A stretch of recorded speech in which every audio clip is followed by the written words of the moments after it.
Huwag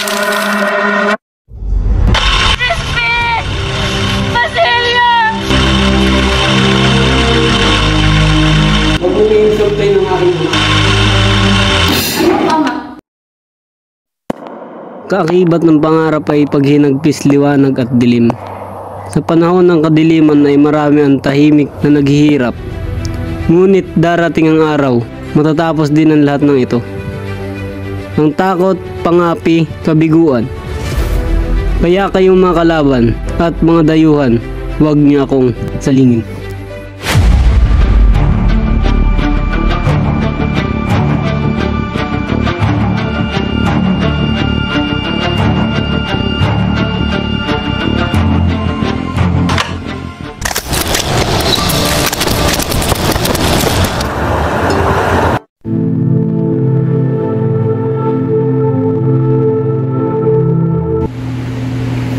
Bienvenido de nuevo, Don Crisostomo. Gracias, Kapitan. Talagang pinaganda niyo ang aking buhay. Ikaw kang wala sa Pilipinas. Alam ko nasasabihan tikman ng ating mga pagkain. Halika, pagkikilala sa ating bisita. Siya si Isabel, nag-iisang kapatid. Si Doña Victorina, asawa ni Don Tiborosio, isang doktor. Kura-kura ko ng San Diego, Padre Damaso. Senyor Guevara, ang teniente ng Guardia Civil. Maaari mo na silang paupuin at handa ng pagkain. Buenas noches, mga amigos. Sa matalik na kaibigan ng aking mauna, Padre Damaso. Ikaw pala ang anak ng mamayapang si Rafael Ibarra. Nais ko lang ipaalam sa iyo na kahit kailan hindi ko naging matalik na kaibigan ng iyong ama. Kamusta pala ang pag-aaral ko sa iyo, Padre Crisostomo? Mabuti naman, Kapitan. Hindi lamang kalaman sa agham maaari natutunan, pati na rin ang pagsalamuha sa ibang tao. Ngunit likas pa rin mga ama Indio kahit kung sila mag-aaral. Ikaw ba, Ibarra, nais mo bang mapabilang sa kanila? Ako'y lilisan na, Kapitan. Maraming salamat sa pag-aya sa sali-sali. Sandali lang, Don Crisostomo. Pagkakita ko lang ang aking anak si Boreba. Sa susunod na lamang po, Kapitan. Marami pa po akong lamang.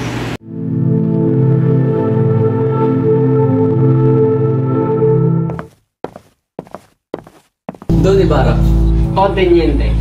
mag-iingat ka, baka mangyari sa'yo anong nangyari sa ama. Tila ba may nalalaman kayo sa pagkamatay ng aking ama? Maaari ko bang malaman niyon? Wala ka ba talang nalalaman? Sa pagkaalam ko, ang iyong ama ay namatay sa loob ng bilangguan.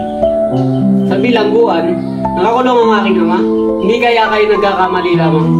Hindi ako maaaring magkamali. Ang iyong ama ay napagbintangan ng isang erengel at binibustero ni Padre Damaso.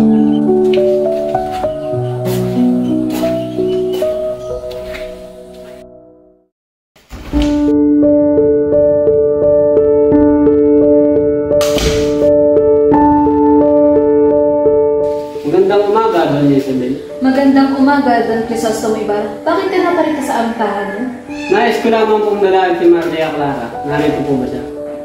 Andeng! Andeng! Andeng na rin ba si Maria Clara? Pakitawag naman at pakisabing andito ang kanyang nobyo na si Don Crisostomo Ibarra. Masusunod po, Doña Isabel. Maraming salamat.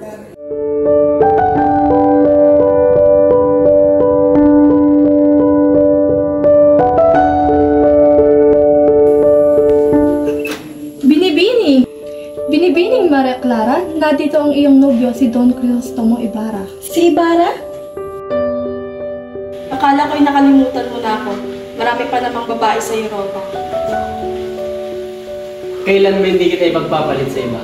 Tulad mo ay nasasabing na rin ako sa ating pag-isa na binigay. Ikaw lamang ang aking mamahalin, Maria Clara. Kailangan ko nang umalis sa aking binibini. Dadalaw pa ako sa puntod ng aking ama. Mag-ingat ka, Ibarra.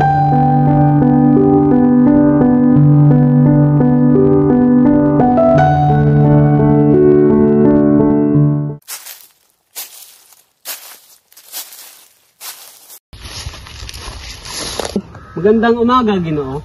Magandang umaga din, Ginoo. Anong mapaglilingkod ko sa inyo? Maaari ko bang malaman kung may napansin kayong puntod na may malaking krus? Pag-utusan kasi kami ng kura paroko na ilipat yung mga labi nung nakaraan. Nabutan kami ng malakas ulan kaya yung ibang bangkay tinapon namin sa ilog. Ano ba yan? Isang maling kabaliwan ang inyong ginawa.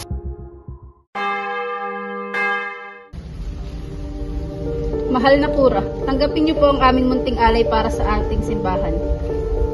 Pagpalain nawa kayo ng Panginoon at ipagpatuloy niyo ang paghahandog sa ating simbahan. Maaasahan mo po kami riyang Padre Salvi. Sa katunayan nga po ay puspusan na ang paghahanda para sa paparating na kapistahan ng ating bayan.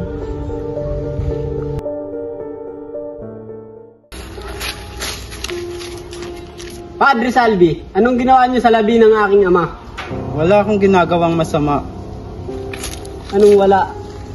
Tinitiyak ko sa iyo na hindi ako ang kura paroko noon, kundi si Padre Damaso.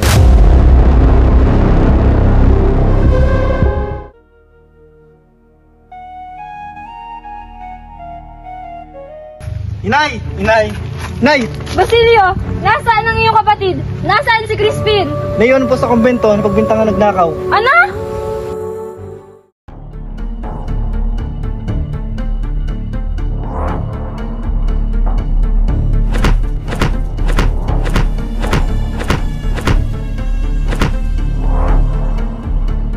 Crispin! Crispin! Crispin! Crispin!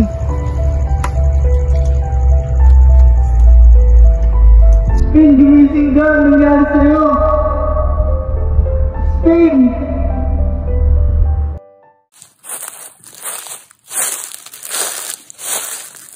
Crispin!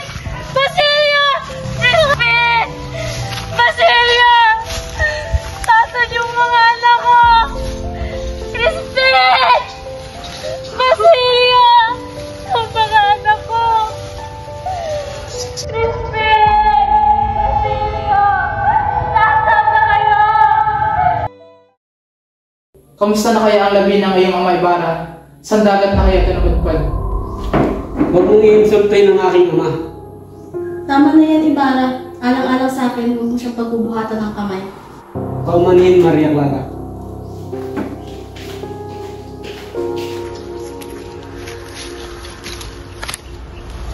Magandang araw, Don Crisostomo Ibarra. Maaari ka bang anyayahang sumama sa amin? Bakit? Ano ang aking ginawa? Ikaw ang tinuturong nagsimula sa pag-aalsa ng Guardia Civil. Ngunit hindi ako kasama. Huwag ka na pumalag!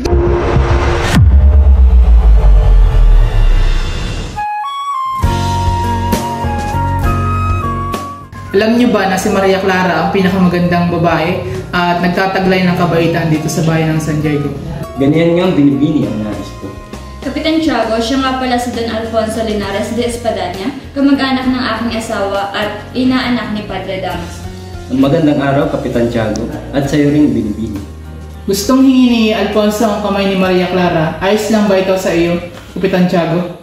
Walang problema sa akin yun, basta alagaan niya lang aking anak. Ano, Ama? Labis akong kabututol. Si Ibarra lang ang tanging kong minamahal at hihintayin ko siya anuman ang mangyari.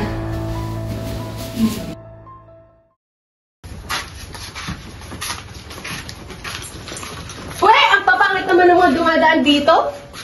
Hoy, labandera, kami ba ang pinaparinggan mo? At bakit? Natamaan ka ba? At anong labandera? Hoy, matandang mangkukulam kung makapagsalita ka, kala mo kung sino ka naman.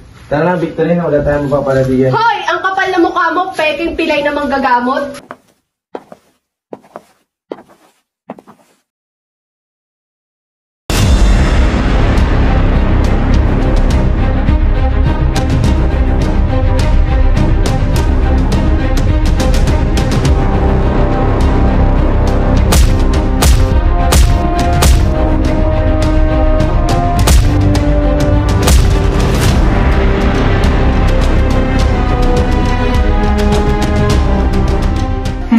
Anak ka nga talaga na Rafael Ibarra.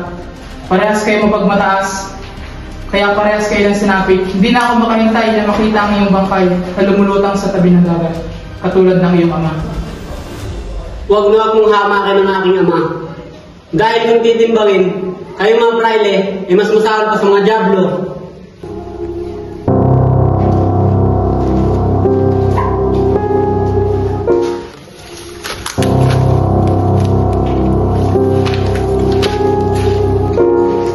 Don Crisostomo Ibarra! Gumising ka! Anong ginagawa mo dito, Elias? Tatakas kita!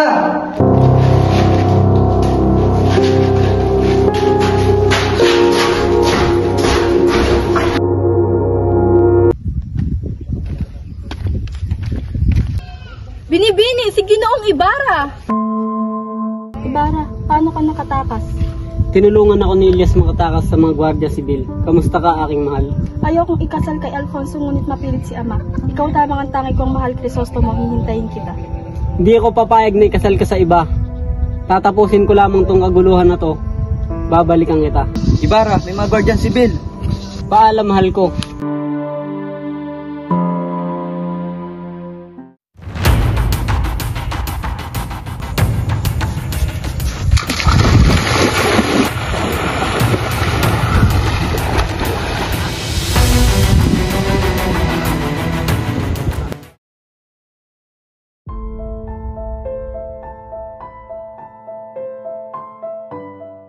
Binibini, may dapat kang malaman.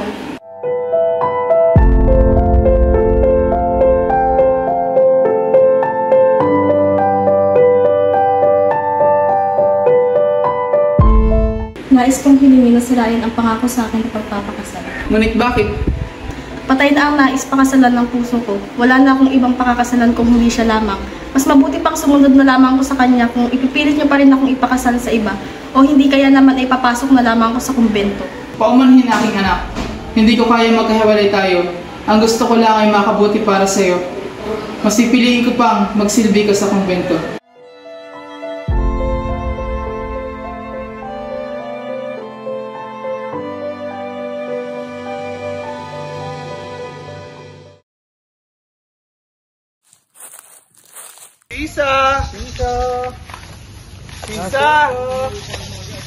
Isa!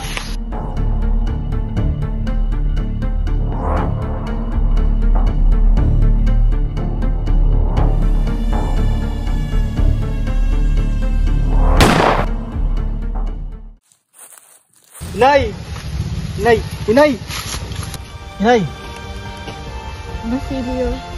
Basilio, ano ko? Inay!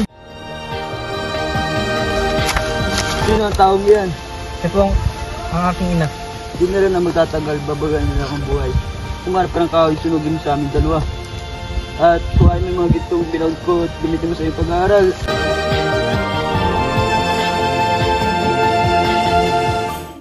Kung mamamatay ako, hindi malang silayan ang pangliwayway ng bansang aking minamahal. Kayong mapalad na nakakakita, sarabungin niyo siya at huwag kailanman lilimutin ang mga nabuwal sa lilim ng dilim.